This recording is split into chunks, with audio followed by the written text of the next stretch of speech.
ओम नमः शिवाय। हेलो दोस्तों, आज की वीडियो में बताऊंगा जानिए सकट चौथ व्रत की कथा। व्रत से पूरी होगी हर मनोकामनाएं।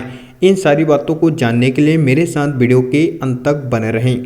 प्रत्येक मास में दो चतुर्थी होती है। अमावस्या के बाद आने वाली शुक्ल पक्ष की चतुर्थी को विनायक चतुर्थी तथा पूर्णिमा के बाद आने वाली कृष्ण पक्ष की चतुर्थी को संकष्टी चतुर्थी कहते हैं। नारद पुराण के अनुसार माघ मास के कृष्ण पक्ष की चतुर्थी के व्रत का बहुत महत्व है। इस चतुर्थी को माघी चौथ, सकट चौथ या तिल चौथ भी कहा जाता है। गणेश जी की कृपा पाने के लिए वैसे तो कोई भी इस व्रत को कर सकता है, लेकिन अधिकांश सुहागिन स्त्रियां ही इस व्रत को परिवार की सुख समृद्धि के लिए करती है। इस दिन भगवान गणपति की आराधना से सुख सौभाग्य में वृद्धि तथा घर परिवार पर आ रही विघ्न बाधाओं से मुक्ति मिलती है। इस दिन श्री गणेश जी की पूजा अर्चना से रुके हुए मांगलिक कार्य संपन्न होते हैं। माघ मास के कृष्ण पक्ष की चतुर्थी के दिन चंद्रमा के दर्शन से गणेश जी के दर्शन का पुण्य फल मिलता है। धार्मिक मान्यताओं के अनुसार सकट चौथ की यूं तो बहुत सी कथाएं प्रचलित है, लेकिन इस दो कथाओं की बहुत मान्यता है। आइए जानते हैं। अब तक आपने चैनल को सब्सक्राइब नहीं किया हो तो सब्सक्राइब कर लीजिए और बेल आइकन के बटन को दबाना ना भूलें। चलिए वीडियो स्टार्ट करते हैं। कथा नंबर 1। त्रेता युग में रावण ने स्वर्ग के सभी देवताओं को जीतकर अंगद के पिता बाली को पीछे से जाकर पकड़ लिया। वानरराज बाली रावण को अपनी बगल कांख में दबाकर किष्किंधा नगरी ले आए और अपने पुत्र अंगद को खेलने के लिए खिलौना दे दिया। अंगद रावण को खिलौना समझकर रस्सी से बांधकर इधर उधर घूमते थे। इससे रावण को बहुत कष्ट और दुख प्राप्त हुआ। रावण ने दुखी मन से अपने पितामह पुलत्स्य जी को याद किया। रावण की इस दशा को देखकर पुलत्स्य ने विचारा कि उसकी ये दशा क्यों हुई।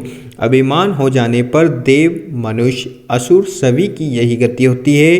पुलत्स्य ऋषि ने रावण से पूछा, तुमने मुझे क्यों याद किया? रावण बोला, पितामह, मैं बहुत दुखी हूँ। ये नगरवासी मुझे धिक्कारते हुए अपने आप मेरी रक्षा करें। रावण के ऐसे वचनों को सुनकर पुलत्स्य बोले, पुत्र, तुम डरो नहीं, तुम इस बंधन से जल्दी मुक्त होंगे।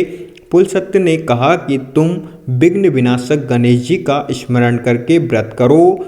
पूर्व काल में विस्त्रासुर की हत्या से छुटकारा पाने के लिए इंद्र ने इस व्रत को किया था, इसीलिए तुम भी इस व्रत को करो। रावण ने भक्तिपूर्वक इस व्रत को किया और बाली के बंधन से मुक्त होकर पुनः अपने राज्य को प्राप्त किया। इतिरेवा ये व्रत कथा समाप्त होती है।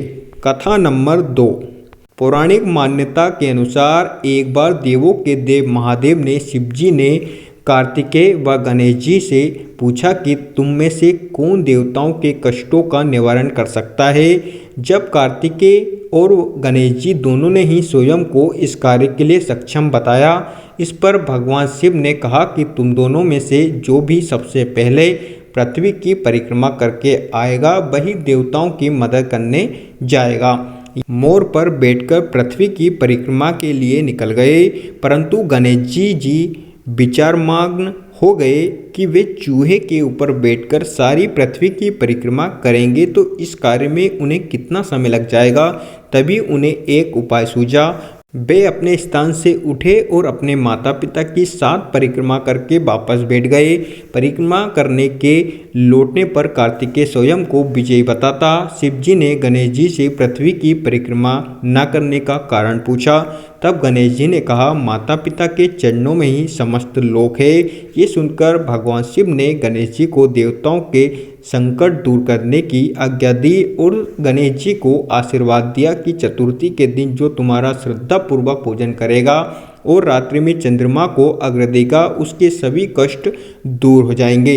इतिरेवा ये कथा समाप्त होती है। इसलिए दोस्तों, आप भी संकटी चतुर्थी का व्रत अवश्य रखें, जिससे भगवान गणेश जी की कृपा आप पर बनी रहे। अगर आपको वीडियो अच्छी लगी हो तो like, share, comments and subscribe करना ना भूलें। Thank you so much all of you.